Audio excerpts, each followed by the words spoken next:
Good evening, I'm Dillon Smith. I'm from East Central Oklahoma, and this is my introduction video. As a child, I didn't grow up in the church, at least not in terms most of us would use, growing up in the church. To me, that phrase means exactly what it says. To be born into a religious household, I'll refrain from using the specifier Christian here, being raised in that background that you're born into, and basically being there each time the doors flew open. I was, like most kids my age, an ECO, Easter and Christmas only. I would have been stuffed into clothes that made me sweat, sat in hard wooden pews, and made to sit still for 2 hours every time I went. I didn't want to be awake before 10 a.m., and I still don't, especially on the weekends. Hopefully you can tell where my distaste for church attendance was coming from. My mother took a job working as the custodian of the local church when I was 8. Since part of the job was to be at service to assist with unlocking, cleaning up the building, and the like, she always took me to service with her. It wasn't until I was 11 that the whole church thing began to take with me. The church we attended was a conservative congregation, and I was never a fan of the heavily regulated services. But I began to feel that there had to be something more to life, and I was baptized. I was never the most popular kid in school. I usually kept to myself. I ate with the band kids. I'd become one myself in middle school. The youth group at church became my friend group for the most part. I was orphaned at the age of 15.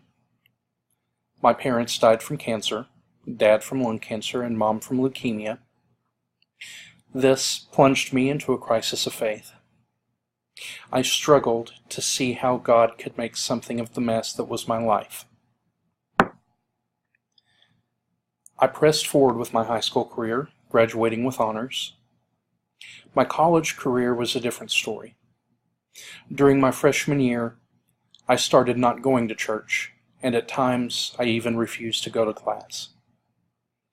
My grandmother passed away during my freshman year of college, and my crisis of faith continued. Between my sophomore and junior years, I ended up becoming completely independent of my family. I remember telling my mom when I was a kid that I wanted to attend OC and major in Bible. Still struggling with my faith, I decided my promise to my mom and my desire for clarity with regards to my faith overlapped, so I transferred to OC. I added an extra year onto my degree plan and double majored in business and ministry. After graduating with my bachelor's degrees, I took a year and a half to get on my feet here in Oklahoma City. I started working for the Oklahoma Tax Commission and found myself with plenty of free time. I decided the best use of it was to apply myself to an advanced degree. Still uncertain of my own faith, I started the MDiv program a year later with the intention of continuing my spiritual journey. After having spent the past 4 semesters as part of the MDiv program, I've learned several things about myself. I'm still a work in progress, and I've certainly not gotten it all figured out. Authors such as Cone, whose work, The Cross and the Lynching Tree, will be examined in this class, Eldridge Cleaver, and others have captured my attention with their liberation theology, specifically with the area surrounding the civil rights movements in the United States. That's an area that I hope to focus on as I continue my degree here in the Graduate School of Theology.